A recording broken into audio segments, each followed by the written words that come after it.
programa es apto para todo público. Canal C.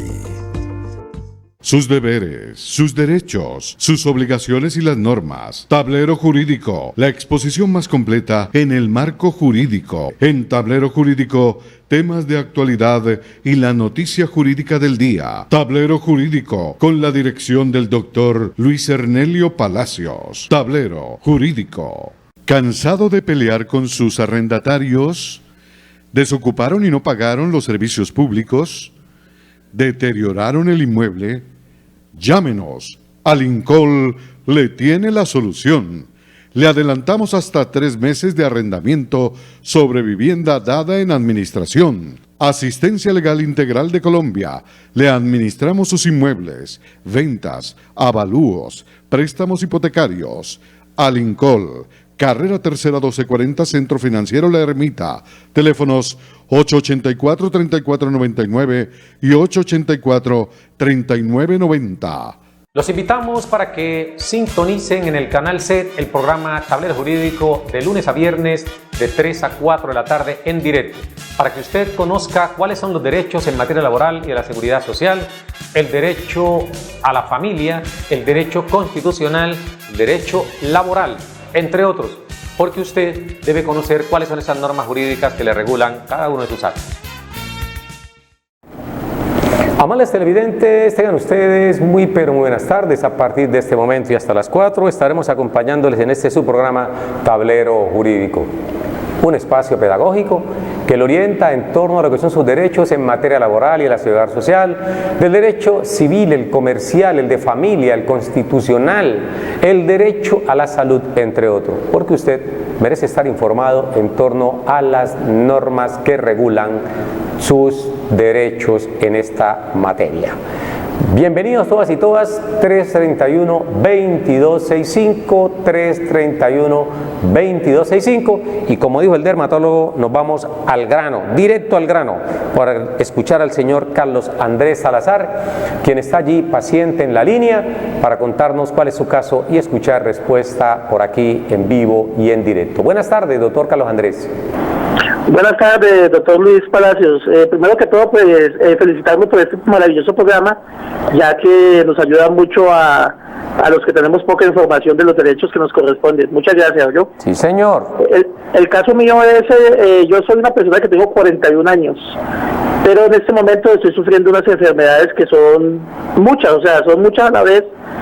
Entonces yo ya no puedo trabajar en una empresa como tal, yo ya no tengo ni la capacidad física, ni emocional, ni que yo pueda ir a un trabajo a trabajar un horario como tal. Yo ya no, mis enfermedades me lo impiden.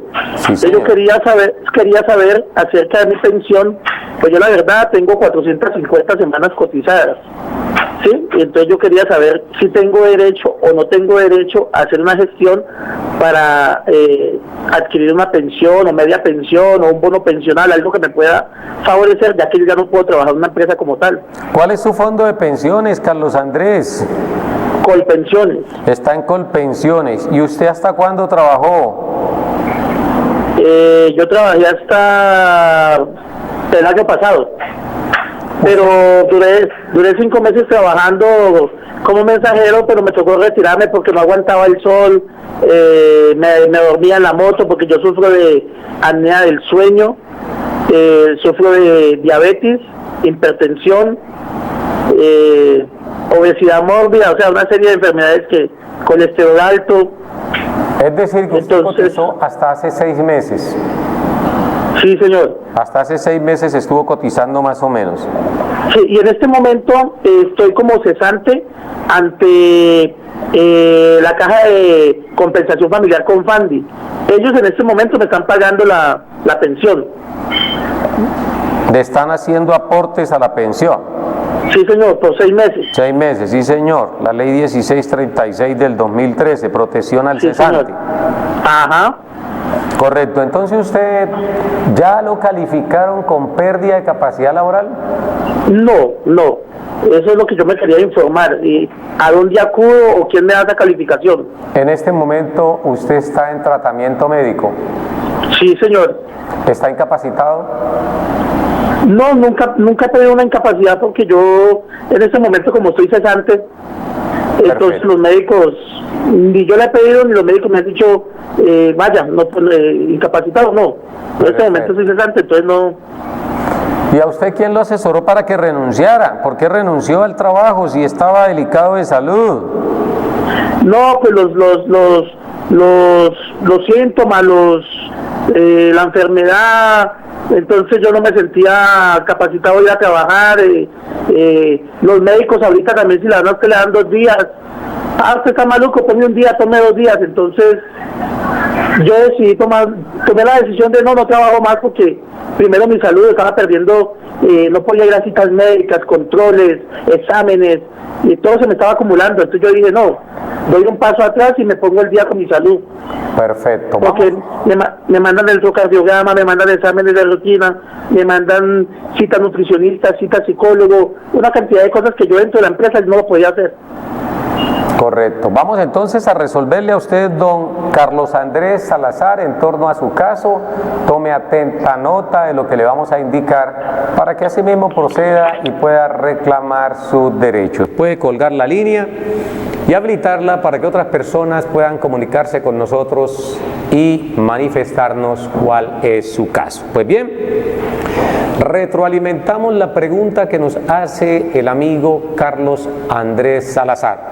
Nos dice Carlos Andrés Salazar que trabajó hasta hace 6 meses y renunció porque tiene un cóctel de patologías que aquejan, deterioran su salud, y que lo hizo o renunció al trabajo precisamente para poder cuidarse un poco, y nos consulta cuál es el procedimiento para llegar a una calificación y si es posible que él tenga o no derecho a una pensión, en este caso por invalidez, porque solo tiene cerca de 450 semanas cotizadas a Colpensiones, y de plano descartamos la pensión de vejez porque aún le faltan 21 años, tiene 41, se pensiona a los 62 por vejez, luego descartamos de plano una pensión por vejez porque no está ni con la edad ni con el número de semanas que se sigue. Lo primero entonces, para que el amigo Carlos Andrés Salazar tome papel y lápiz, es lo siguiente: cuando una persona está trabajando y tiene algunos o padece algunos quebrantos de salud, lo primero es ir al médico, porque con ese fin se afilia al esquema de seguridad social integral. A las personas no le debe dar miedo acudir al médico.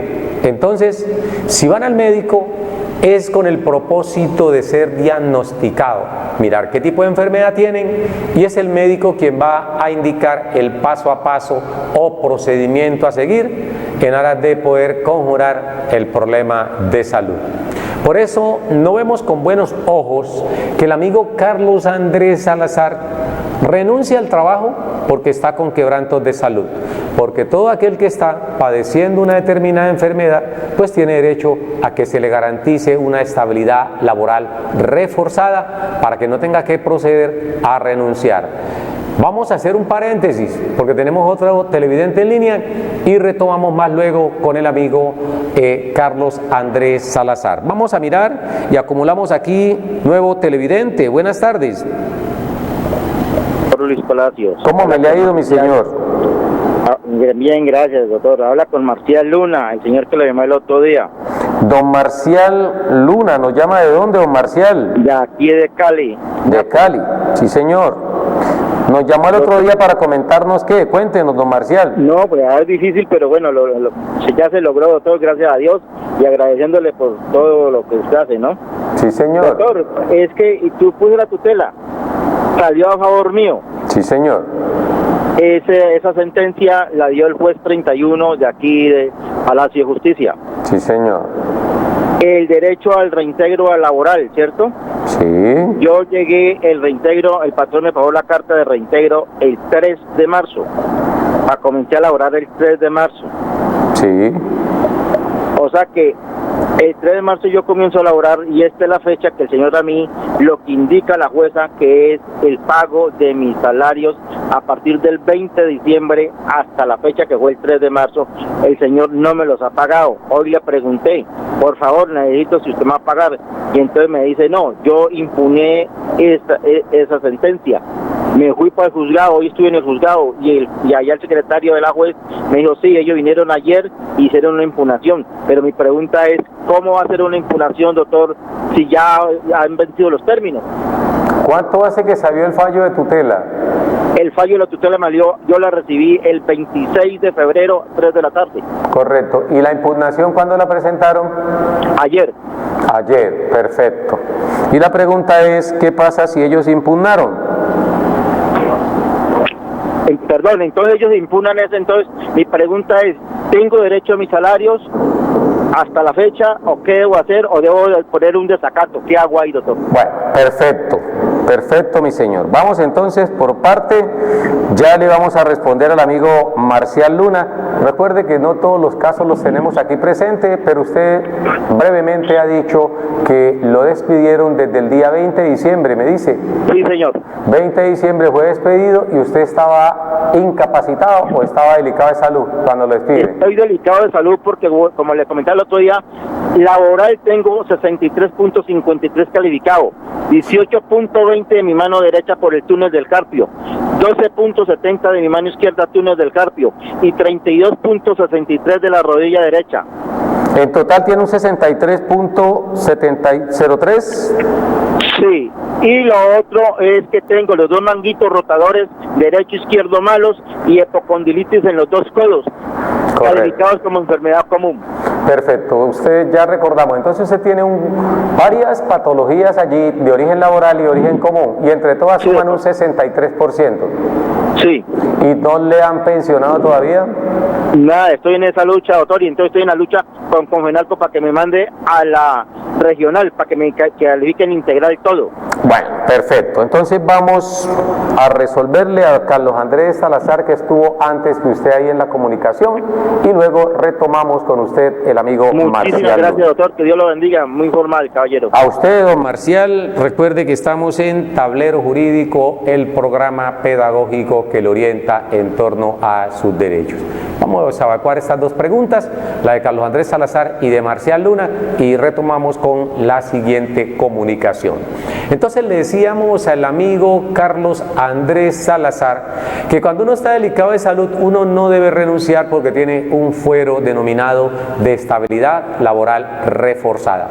Es un fuero que constitucionalmente encuentra protección en los artículos 13, 47, 53, muchos artículos de la Constitución Política de Colombia. Ahí hay una protección y es precisamente esa facultad que tiene el Estado de proteger a aquellas personas que se encuentren en situación de debilidad manifiesta, brindándole un trato especial.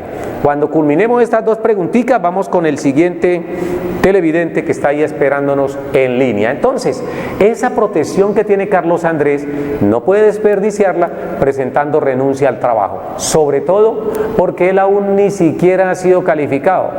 Tiene unas patologías, está en tratamiento médico y no sabe si se vaya a recuperar de las mismas o si los médicos le vayan a decir allí no hay nada que hacer, hay que calificarlo para poder optar por una pensión de invalidez a futuro. La segunda pregunta es que nos dice Carlos Andrés, ¿yo tengo derecho a la pensión?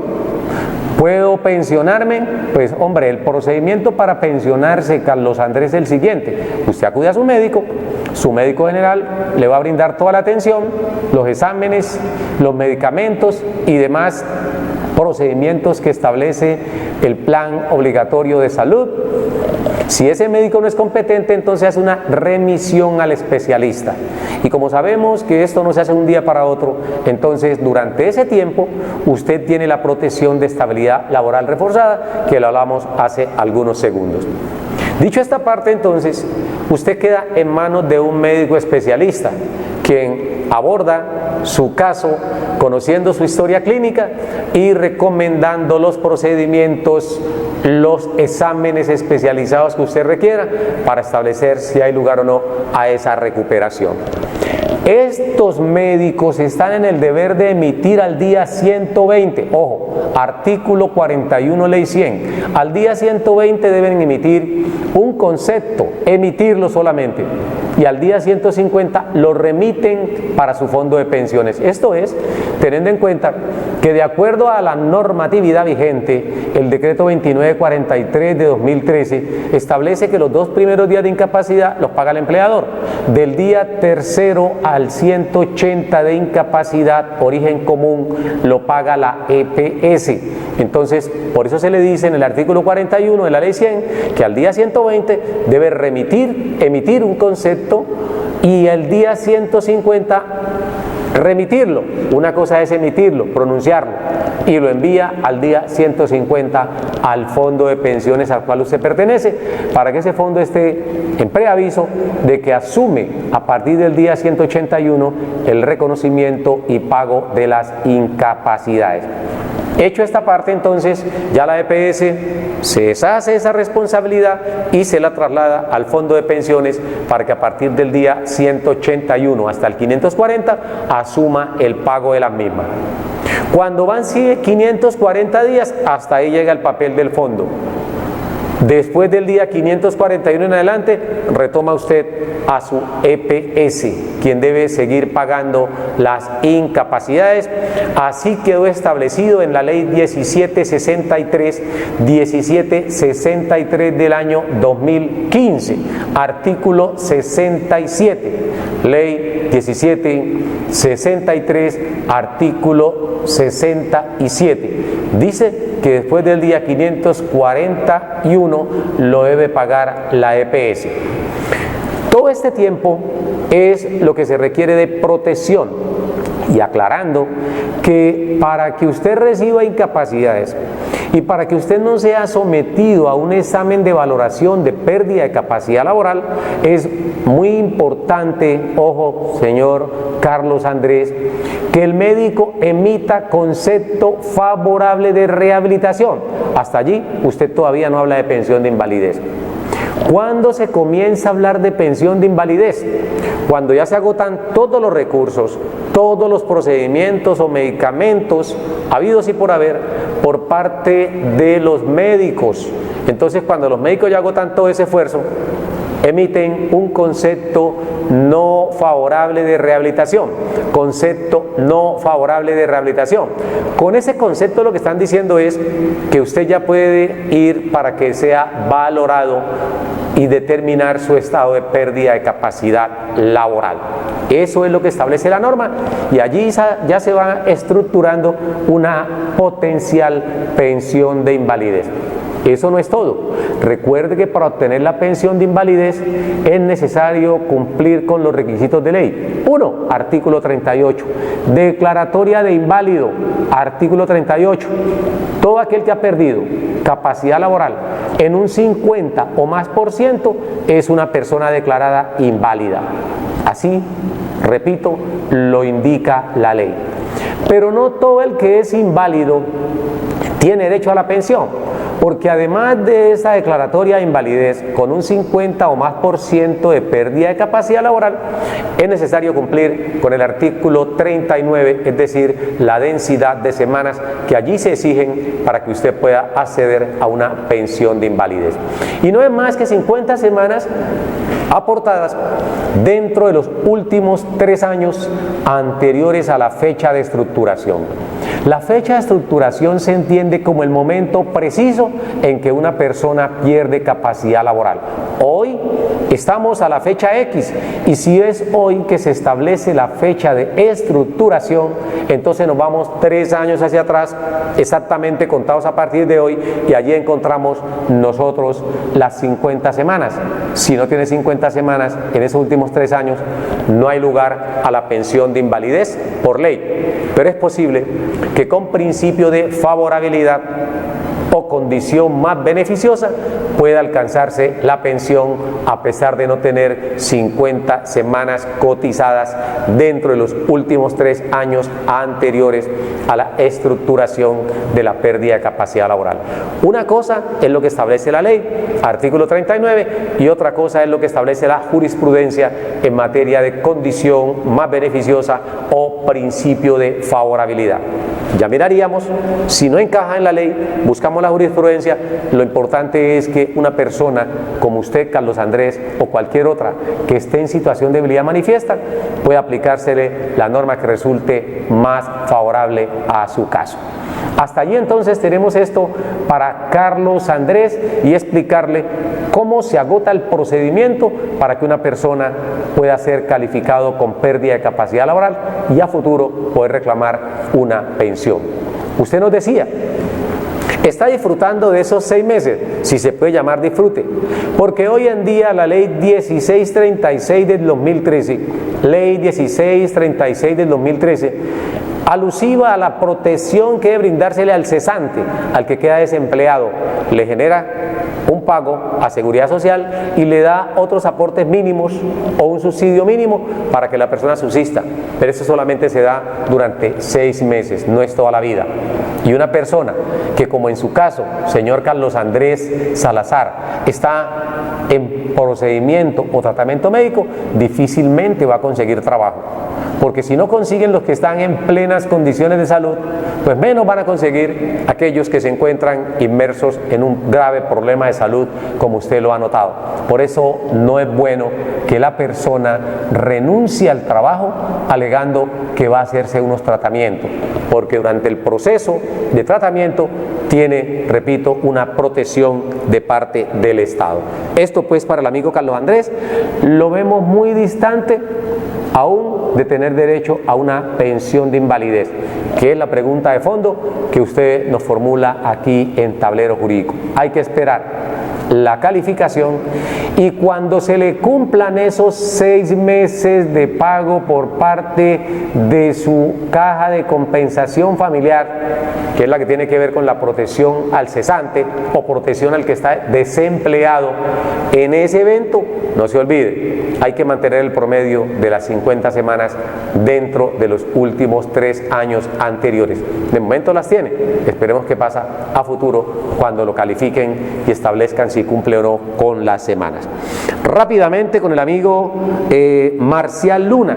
Marcial Luna nos dice, había llamado anteriormente a consultar porque no me explico cómo mi empleador, a sabiendas de que tengo una calificación digamos variada, que en todos sus componentes, tanto laboral como origen común, asciende a un 63%.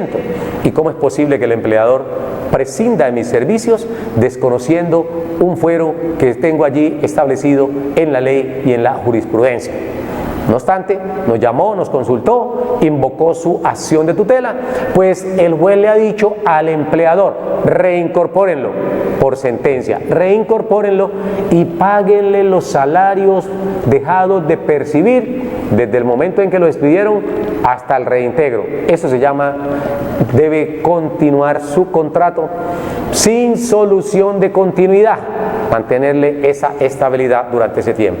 Él nos dice, no me han pagado, y me acerco al despacho donde se emitió la sentencia y me dicen, es que ayer impugnaron, están por fuera del término de la impugnación, porque si me dice que el fallo lo emitieron el día 26 de febrero, a esta fecha hace rato quedó completamente en firme, que es cuando la providencia ya vence el término de traslado a las partes, y durante este término ninguno de ellos hace uso de los recursos de ley para poder oponerse a la decisión de fondo que tomó el juez. Entonces, si lo hizo en esta fecha o ayer, como usted lo dice que consultó, ya está por fuera del término, no puede presentar ese recurso, o corrijo, lo puede presentar, pero el juez puede pronunciarse y desestimarlo porque se está haciendo por fuera del término establecido en el decreto 2591 del 91, que indica que ese fallo hay que impugnarlo dentro del término legal.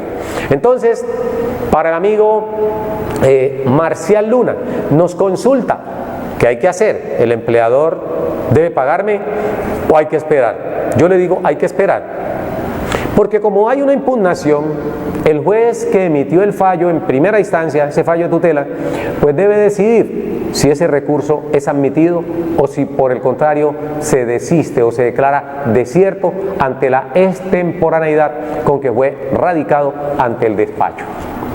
Y entonces, mientras pasa eso, lo importante es que usted está trabajando.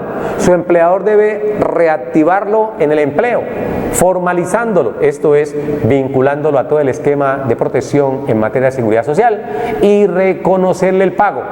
Sin embargo, uno no sabe si el juez, el superior jerárquico, revoque en el evento en que el juez en primera instancia admita el recurso, conceda ese recurso de impugnación y se vaya al superior jerárquico y el superior jerárquico revoque la decisión de tutela que ordenó protegerle los derechos fundamentales constitucionales al señor Marcial Luna.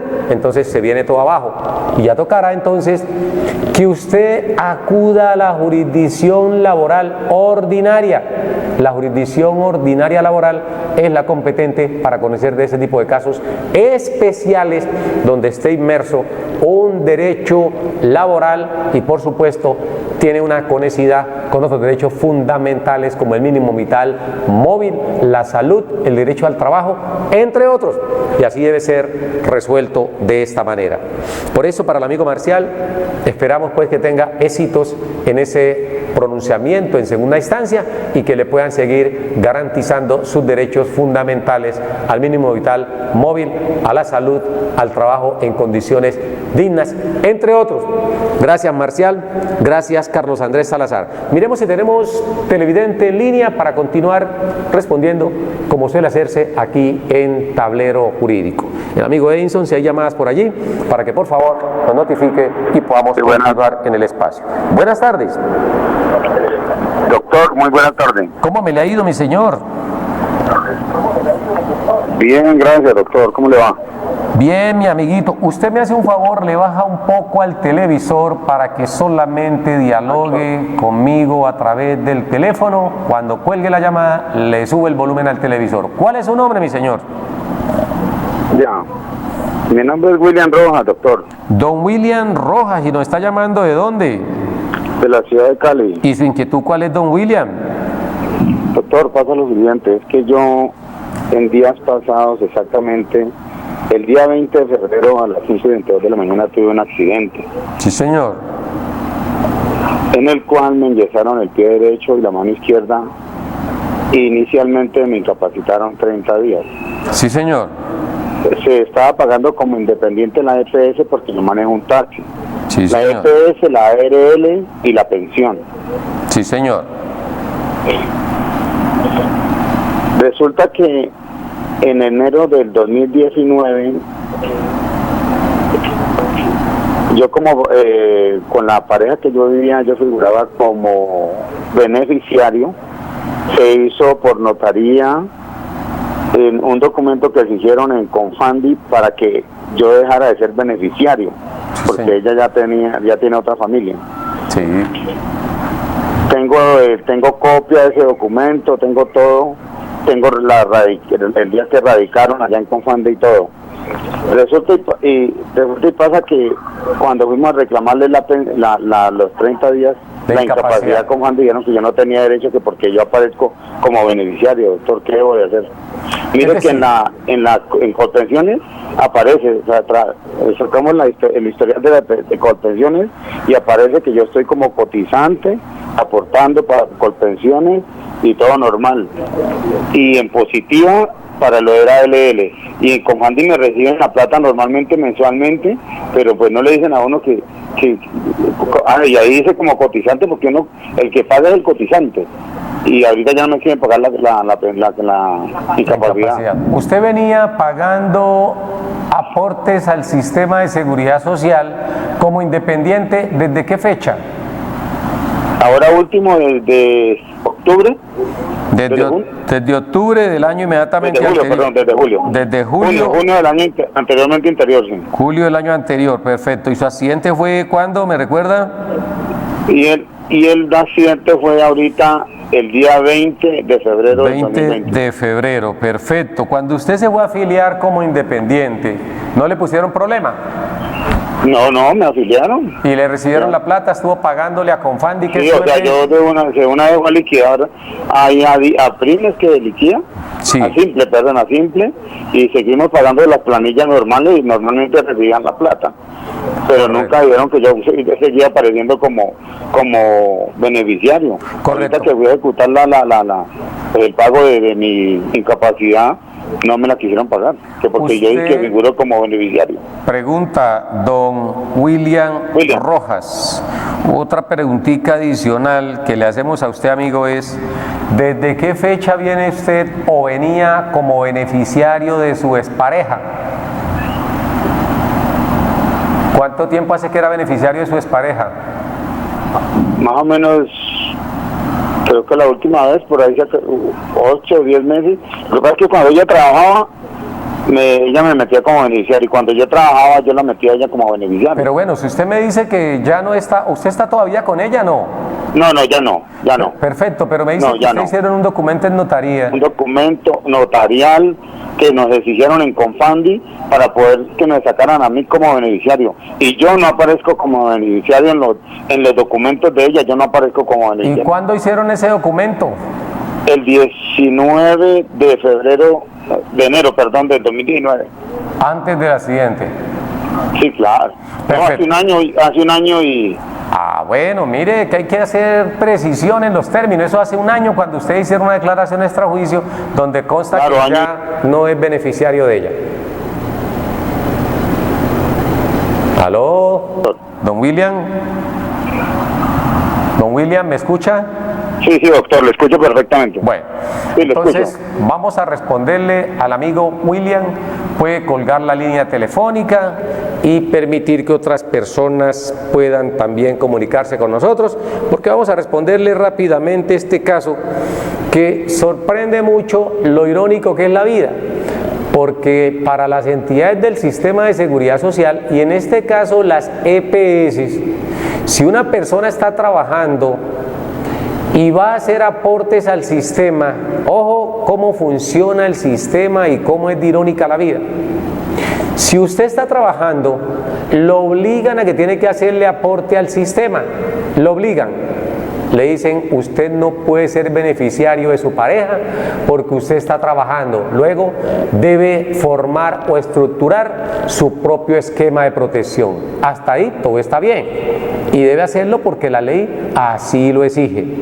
Por obligación, todo trabajador dependiente o independiente con capacidad de pago, además de los pensionados, deben estar en el sistema de seguridad social en salud como contributivo, no subsidiado, sino contributivo.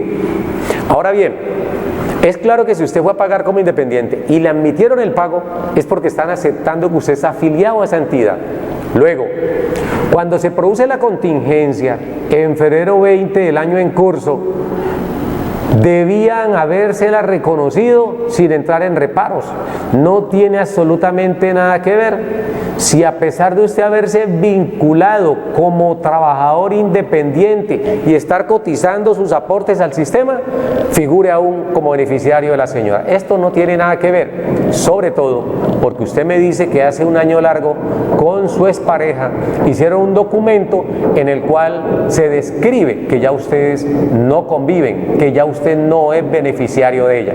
Eso está claro y así rezan ese documento. Luego, esas entidades siempre quieren negar derechos para que las personas no reclamen y se queden con ese dinero. Allí tiene usted por lo menos el equivalente a un salario mínimo legal mensual vigente, que es lo que deben reconocerle por esos 30 días de incapacidad inicial que le han dado a usted. Porque si son del 20 de febrero, su incapacidad va hasta el 20 de marzo. Luego deben reconocérsela y pagársela. Si usted no lo hace, tenga la certeza que eso lo van a seguir repitiendo con mucha gente. Hay que hacer una acción de tutela, invocarla, explicarle el caso al juez para que en esos mismos términos pueda obligar a esa entidad, en este caso su EPS, que es la que reconoce las prestaciones por contingencias que se puedan presentar en el afiliado de origen común, bien sean enfermedades o bien sean accidentes comunes, como ha ocurrido aquí con el amigo William Rojas. Y no hay ninguna excusa para que la entidad alegue que como está de beneficiario, entonces no le pueden reconocer. la incapacidad cuando eso está totalmente, digamos, definido por la Corte Constitucional en su reiterada jurisprudencia. No interesa. Y además usted dejó de ser beneficiario hace mucho rato. Es un trámite administrativo que debe surtir su EPS o la de su esposa o de su compañera permanente, donde ya han cancelado la condición de beneficiario y usted ha pasado a ser titular de aportes al sistema de salud. Y como tal, no deben dejarlo al margen. Dios permita que se recupere pronto, don William, pero lo cierto es que no le asiste la razón a la entidad del sistema de salud para sustraerse sin justificación alguna a reconocer y pagar las incapacidades. El medio más expedito para poder reclamar, en este caso, esas incapacidades es la acción de tutela, que ustedes la pueden hacer desde su casa, por supuesto con la orientación que le damos nosotros aquí, porque el artículo 86 de la Constitución Política dice que toda persona podrá presentar acción de tutela para reclamar en todo momento y lugar la protección inmediata de sus derechos constitucionales fundamentales. Y su derecho al mínimo vital móvil es fundamental y está definido en el artículo 53 superior. Hay que hacer la tutela, amigo William Rojas, de cara a que pueda reconocérsele ese derecho. Gracias por comunicarse con nosotros. Recuerden que estamos en Tablero Jurídico, el programa pedagógico que nos orienta en torno a lo que son sus derechos. Queremos aprovechar estos últimos minutos del epílogo del programa para lamentar pues el asesinato de que fue objeto en el día de ayer del guardaespaldas de uno de los líderes sociales o de muchos líderes sociales que se encuentran amenazados en Colombia. Que aunque el gobierno salga a negar las resoluciones o las declaraciones que emite la Oficina de Derechos Humanos de las Naciones Unidas, en el sentido de que aquí en Colombia se violan los derechos humanos, se le quitan la vida a los líderes sociales, aunque salga el gobierno de turno a negarlo, ahí están los hechos, ahí están, y están reflejando lo que está diciendo o dicen los altos comisionados de las Naciones Unidas en sus diversas resoluciones. Lamentamos pues una familia más que se enluta porque se hace con sevicia. 18 impactos de bala le dispararon a esta persona, 9 de los cuales cayeron en su humanidad, y eso no es para asustarlo ni por robarles, como dijo la ministra Alicia Arango, que va dando cada vez más de puntadas sin dedal. Muy equivocada está la ministra, lo hizo cuando estaba en la cartera del trabajo. Recuerden que ella fue la que habló de la famosa reforma pensional y la famosa reforma laboral de el día o trabajar 2 horas por día para reformar de alguna manera el código sustantivo laboral. Ayer o antier salió con la expresión de que se morían más personas aquí por robarles celulares que líderes sociales. Eso es una apreciación que cayó muy mal en los círculos sociales, sobre todo de esas personas que se dedican a defender o a amparar a aquellas personas que están siendo despojados de sus derechos, especialmente lo que tiene que ver con las tierras, que es lo que más se persigue en la zona rural.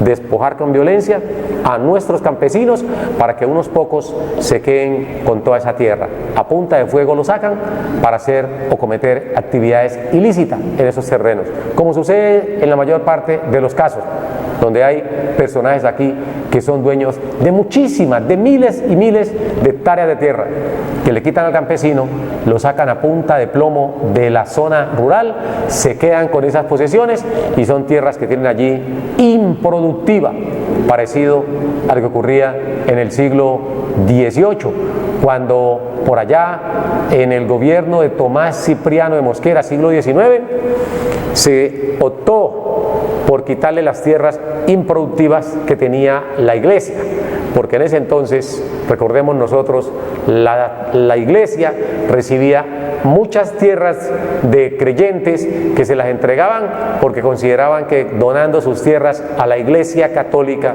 podían salvar sus pecados, podían ser perdonados. Entonces hay un pasaje de la historia de Colombia donde el gobierno de Tomás Cipriano de Mosquera, el payanés, se decretó la desamortización de bienes de manos muertas para significar que había que retirarle esa tierra improductiva a la iglesia y ponerla a producir en manos de los campesinos, que son los que trabajan la tierra. Pero este es un país equivocado, que ha enrutado mal la política en los últimos años, porque no es extraño que los principales cabecillas de este país terminen siendo dueños de grandes extensiones de tierras que en muchos casos son improductivas. Simplemente hasta donde el cielo les señale hasta el infinito, les pertenece a ellos. Y el campesino, mientras tanto, sigue engrosando los cinturones de miseria en las principales ciudades. Es un país hecho totalmente a la inversa en los últimos años. Entonces, ese producto que el campesino ya no está produciendo allá en el campo, ya esa agricultura se ha ido acabando. ¿Y qué están haciendo? Importando lo más elemental como el arroz, la yuca, la papa, que en otrora se producía aquí por cantidades. Entonces, ahí hay un problema de desempleo que no quieren ver quien dirige mal a este país, tratando de hacer realmente la reforma agraria. Entonces, esos campesinos que sacaron a punta de plomo, pues de alguna manera se vinieron a la ciudad, quedaron unos líderes tratando de defender esos derechos para que se los devuelvan, y ahí termina acabándose la vida con muchos líderes sociales. La mayor parte de los líderes sociales que asesinan vilmente en este país, a pesar del gobierno diga que no existe conflicto, a pesar del gobierno, que el gobierno desconozca el asesinato de todos los líderes sociales, allí están. Y la situación que se presentó ayer con el joven Arley Chalá, que fue asesinado siendo guardaespaldas de este otro líder social, tiene que darse la investigación de fondo y comenzar a desenmascarar. Lastimosamente en este país la mayor parte de las muertes violentas se quedan en eso, en solo titulares de prensa, en solo titulares de medios de comunicación, porque siempre se dice que se van a realizar investigaciones exhaustivas y nunca se consiguen los autores. Y los autores a lo mejor están allí mismo, enquistados en el poder, porque hay una mafia diabólica entre los políticos y los que despojan de las tierras a muchos campesinos. Entonces, como hay un matrimonio diabólico entre ellos, nunca van a encontrar los culpables. El uno tapa al otro y así es muy difícil que se pueda judicializar a una persona en Colombia. Lamentable, porque en Colombia son muchos los líderes sociales que terminan siendo asesinados sin que se consiga, por supuesto, un autor material.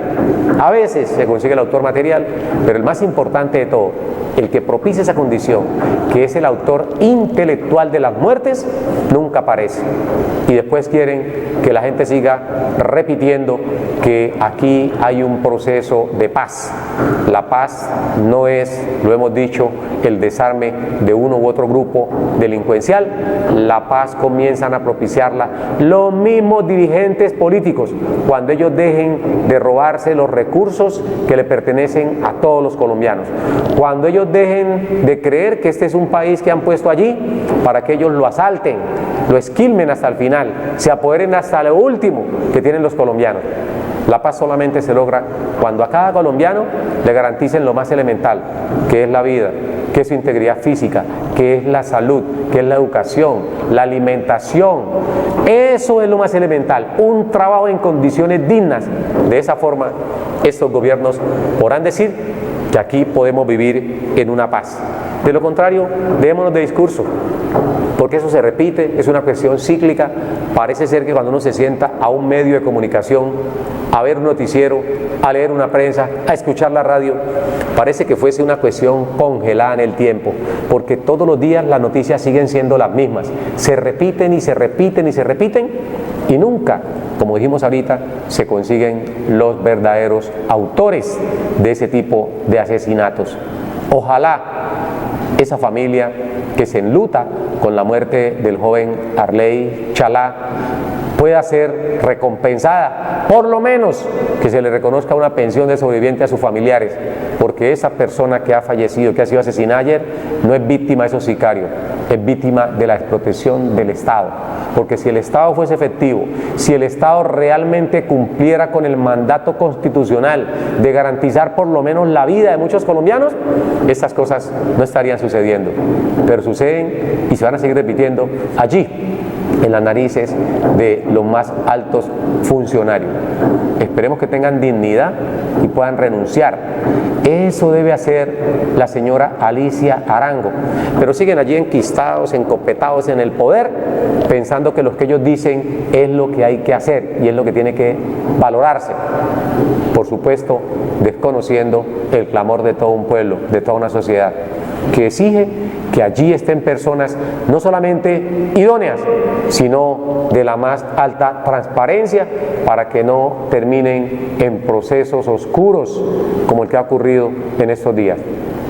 Lamentable pues, y una paz en la tumba de este joven que ha sido asesinado, y un abrazo a toda su familia, que ojalá pueda en parte recibir, por lo menos, repito, la pensión de sobreviviente a estas personas.